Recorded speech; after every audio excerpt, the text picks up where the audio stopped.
Wer sie zu handhaben weiß, dem eröffnet sie ihr ganzes Aroma. Von Hand gedreht ist jede ein Unikat.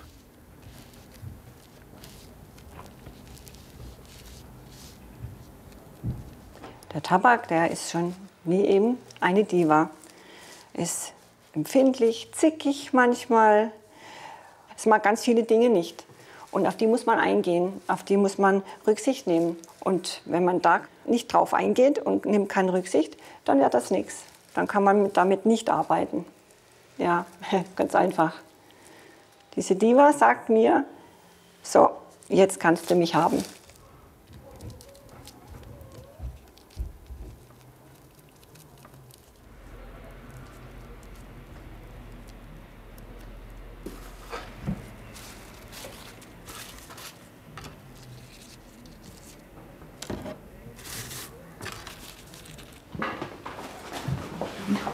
So. Ich gehe dann ins Lager und hole den Tabak. Du machst die Dreier. Ich habe dir, glaube ich, 6 Formen gemacht. Okay. Die machst du. Ja. Du brauchst keine 6er machen, die habe ich gemacht. Du machst 5er, gell? Ja, gut. Wir haben viel Bestellung. Wir müssen legt los. Okay, gut. Monika Böhnert und ihre beiden Kolleginnen sind Zigarrendreherinnen in Lahr.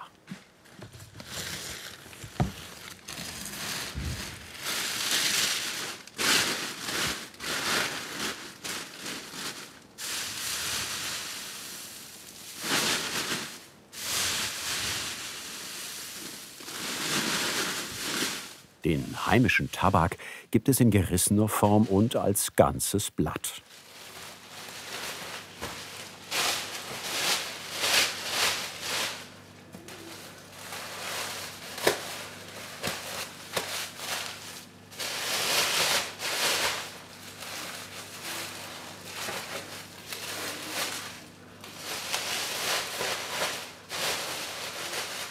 Bevor Monika Böhnert den Tabak zu Zigarren dreht, durchläuft die badische Spezialität verschiedene Klimazonen. Die erste beginnt im Gefrierfach.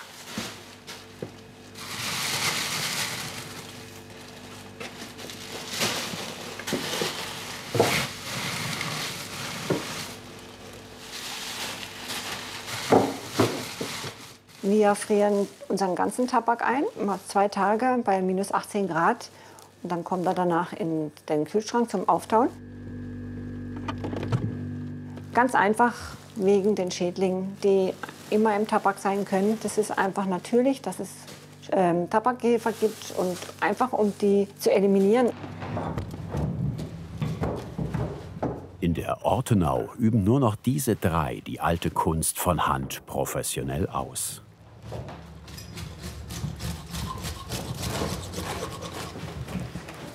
So, ich werde jetzt die Blätter, das Umblatt werde ich jetzt anfeuchten. Dafür nimmt sie destilliertes Wasser. Die Primadonna soll schließlich keine Kalkflecken haben. Der Beiname Umblatt verrät ihren späteren Einsatz. Sie wickelt sich um den Tabak.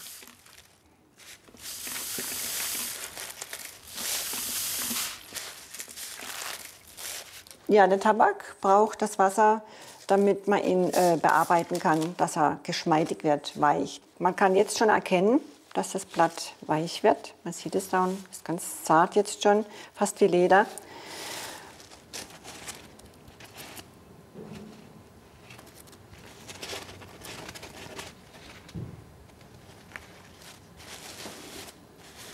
Und es knistert an manchen Stellen noch. Wenn ich jetzt so reinfasse, hört man, es knistert schon noch, braucht also noch eine Weile. Obwohl es jetzt schon wunderschön sich anfühlt. Jetzt muss es in die Tüte, muss bestimmt so, also eben die 2-3 Stunden ruhen. Und dann kann man es wirklich benutzen.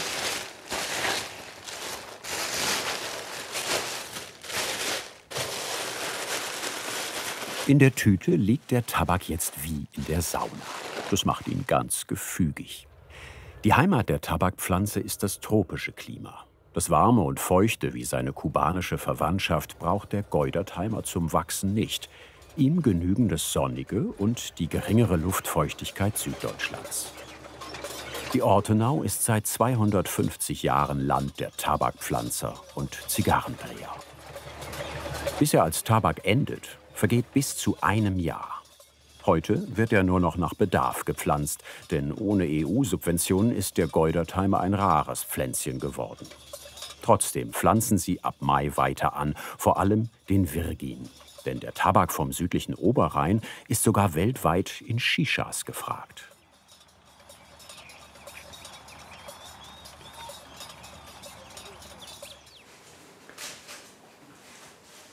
Für die badische Zigarrenspezialität beginnt nun die zweite Phase am Wickeltisch. Diese große, dicke Rippe muss raus. Da gibt es so einen schönen Trick. Man wickelt sich praktisch die Rippe einmal um die Hand. Aber macht man das da rum und dann ist die Rippe raus. Das ist so gehört sich's eigentlich, so haben sie es früher gemacht. Und ich mache das ganz anders. Ich reiß das so raus und gehe so ein bisschen, also hier so, mache das so, weil das Blatt manchmal an manchen Stellen ein bisschen sensibler ist und dann reißt so ein Stück Blatt mit weg und dann verliert man da wertvolles Blatt. Nachher fürs Einwickeln fehlt dann was, das ist blöd. Also so kommt man auch zum Ziel, aber eigentlich ist es so richtig. Man sieht ja auch, es läuft ja eigentlich schon ganz schön geschmeidig, wenn man das so macht. Und so mache ich dann die ganzen Rippen raus.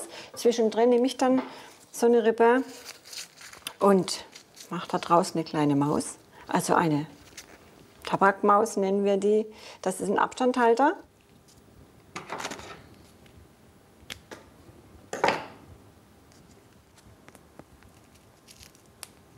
Ich kann es dir mal zeigen. Ich hole es mal her. Das ist so. Dann hat man da eine Zigarre und hat dann einen kleinen Abstandhalter oben drin, dass, wenn man das nicht hätte, würde die Zigarre hin und her schlackern. Immer oben an den Korken knallen, dann geht sie kaputt. Die Idee des Tabakmäuschens stammt von der Badenerin selbst. Anstatt Abfall wird die Rippe zur Pufferzone und jede Umblatthälfte eine Zigarre.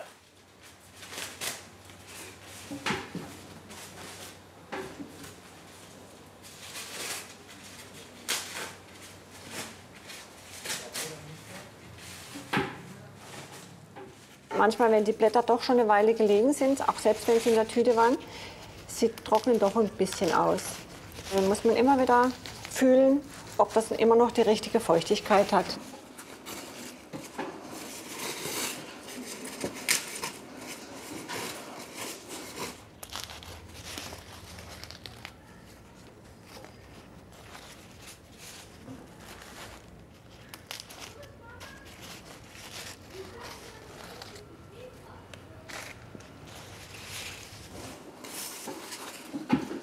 Also das ist immer wieder, man muss immer wieder diese Diva betätscheln. Die will immer hofiert werden. Ja. Man hört es auch, wenn man reißt. Je lauter das Geräusch beim Reißen, desto trockener ist das Blatt.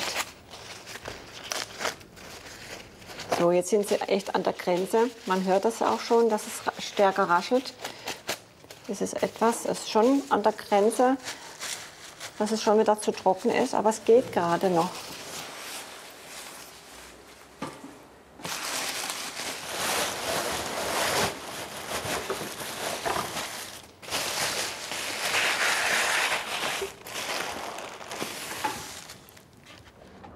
Der Ladenname ist eine Hommage an die letzte Zigarrenfabrik in der Region.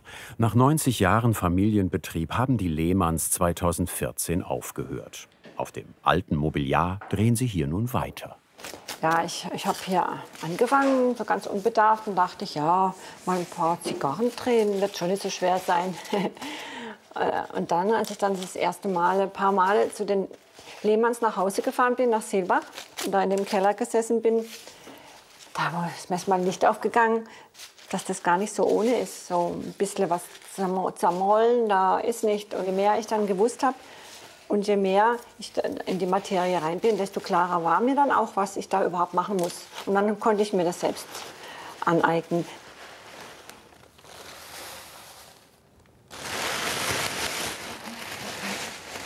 Also ich hole jetzt den gerissenen Tabak aus dem Sack oder aus der Tüte. Da muss der Tabak immer drin sein, damit er auch feucht bleibt. Das ist genauso wichtig wie bei den Blättern. Tabak muss einfach immer Feuchtigkeit haben. Jetzt hole ich die Blätter. Mal einen Teil davon raus, nur ein paar, dass sie nicht, der Rest bleibt drin, damit sie nicht trocknen.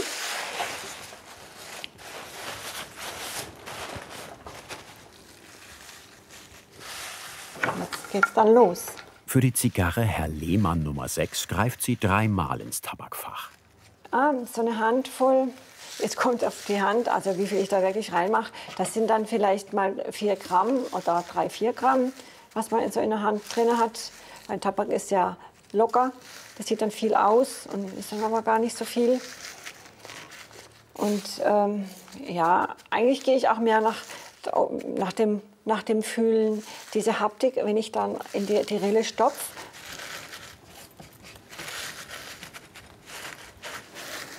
Ich muss schauen, dass ich alles gleichmäßig verteile, dass ich nirgends Luftlöcher habe.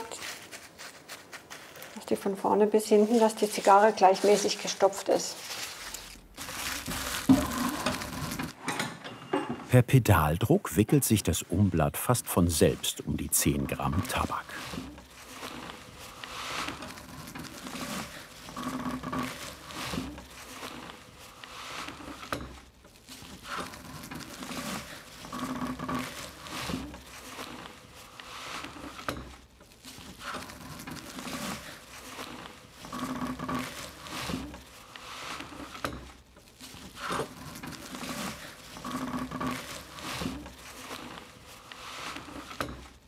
Monika Böhnert achtet nur noch darauf, dass das Blatt gut gespannt bleibt. Das Ergebnis ist ein Wickel oder auch Puppe genannt. Bei den Blättern ist es so, es gibt den oben und unten. Der unten, das ist die Spitze, das ist oben. Weil am oberen Stück ist das Tabakblatt schärfer durch die Sonneneinstrahlung. Und das sollte man nicht unbedingt ans Mundstück machen.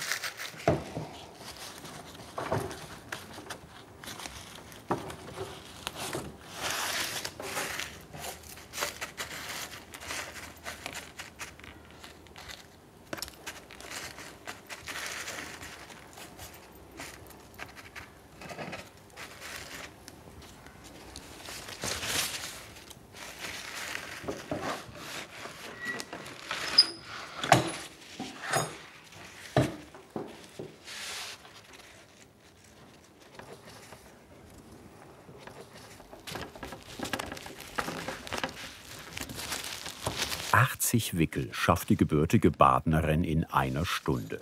20 je Holzform. Die Nummer 6 ist bei Kennern auch als Robusto bekannt, wegen ihrer Form. Nach dem Pressen geht's in die 3. Phase des Zigarrendrehens.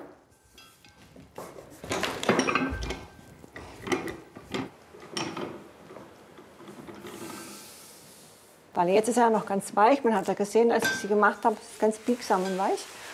Und jetzt wird die zusammengepresst, das trocknet auch und dann ist es ein stabiler Wickel, den man dann später fertig machen kann. Später heißt in ca. 12 Stunden. Da bleibt Zeit für Stichproben. Machen wir hier eine kleine Runde, meine Kollegin und ich, und dann qualmen wir mal zusammen und gucken, läuft sie gut, habe ich sie gut gemacht, dann sehen wir auch die Fehler. Wenn ich mal einen Fehler gemacht habe oder ist irgendwas nicht so ganz okay oder ein Kunde hat mal gesagt, ey, die war aber jetzt sehr fest oder so, dann machen wir eine Probe und dann bin ich Raucher. Ja.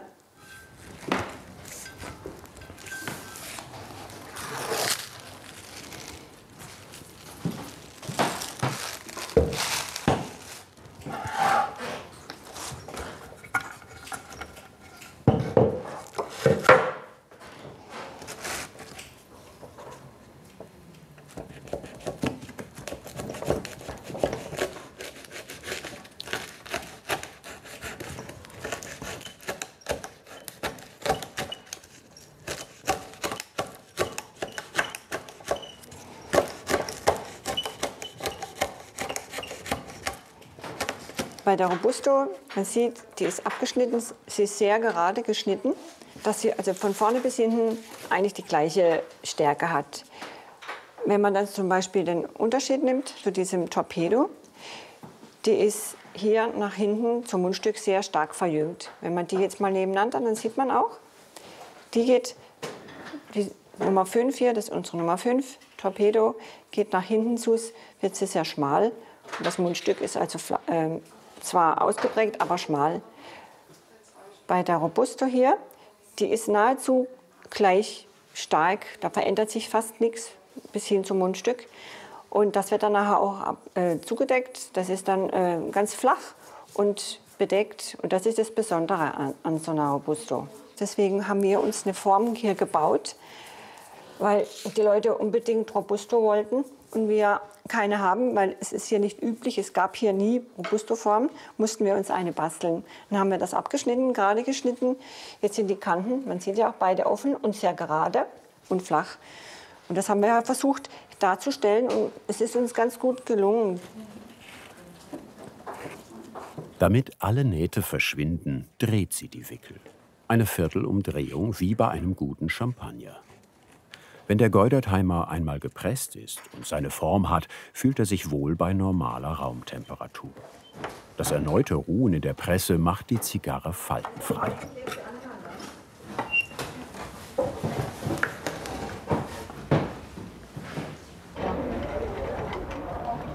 Es kommt auch schon mal vor, dass Kenner ihren Weg hierher finden und gleich vor Ort genießen. Bitte schön, bitte schön.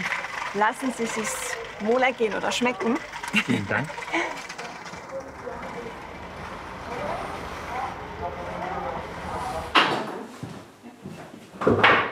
Jetzt wickle ich hier, also ich rolle die Zigarren hier ins Deckblatt ein. Das ist jetzt der letzte Schritt, den wir jetzt hier machen. Jetzt muss ich hier meinen Arbeitsplatz anfeuchten. Das Deckblatt aus Sumatra kauft sie bei einem Fachhändler. Sie nimmt es der Optik wegen. Ja. Das Blatt hat zwei Seiten, eine Ober- und eine Unterseite. Sieht man ganz gut hier. Die Innenseite hat so eine Naht, wie bei den Socken eben auch hier.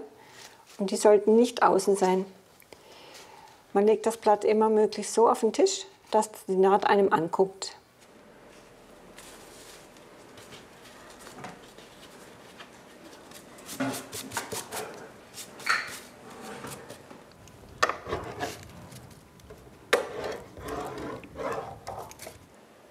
Die Schöne aus Indonesien ist geschmeidig und gehorsam. Sie hat dieselbe Prozedur erfahren wie die badische Kollegin, vom Schockfrieren bis Rippenreißen.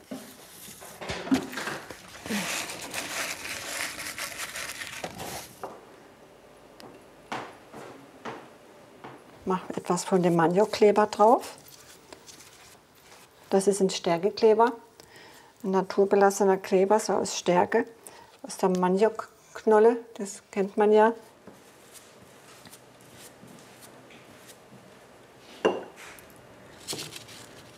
Das Mundstück, das geschlossen wird, das muss ich jetzt mal ein bisschen vergleiten, dass die Kanten verschwinden. Da nehme ich einfach ein Stück von dem Tabakblatt und wickel das mal so drum, mache dann praktisch ein kleines Polster hinten drauf. Da mogle ich jetzt ein bisschen, lasse die Kanten verschwinden. So, und wenn man das nämlich dann hier schön ausgepolstert, dann ist das rund. Dann ist das nachher die Form rund.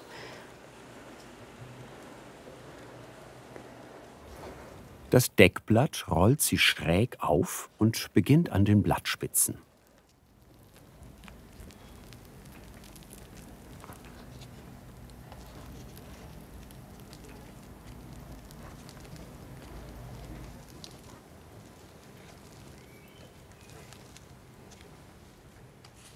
Und dann mit leichtem Zug, es muss Zug drauf sein, das muss nachher stramm auf der Zigarre sein.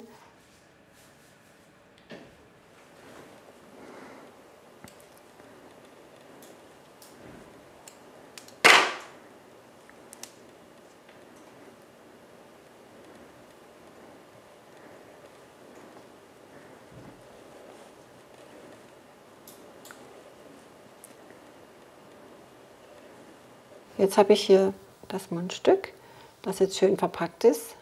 Glatt, das ist ja wichtig, dass das ein flacher, geschlossener Kopf ist. Und das ist das vorne, die Spitze. Die bleibt ja auf. Da schneide ich jetzt nur noch den Überhang weg.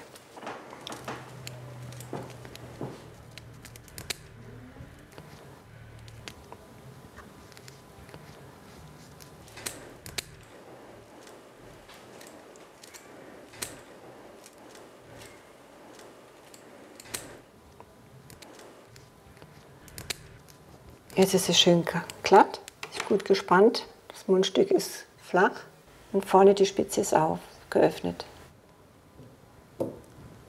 Frisch gerollt bleibt sie die erste Nacht draußen zum Trocknen. Erst dann kommt sie in den Kühlschrank. Ihr ganzes Aroma zeigt sie erst bei rund 65% Luftfeuchtigkeit. Im Humidor bleibt sie bei bester Laune. Das Wort kommt aus dem lateinischen humidus, heißt feucht, bis ihr Genießer zu ihr findet.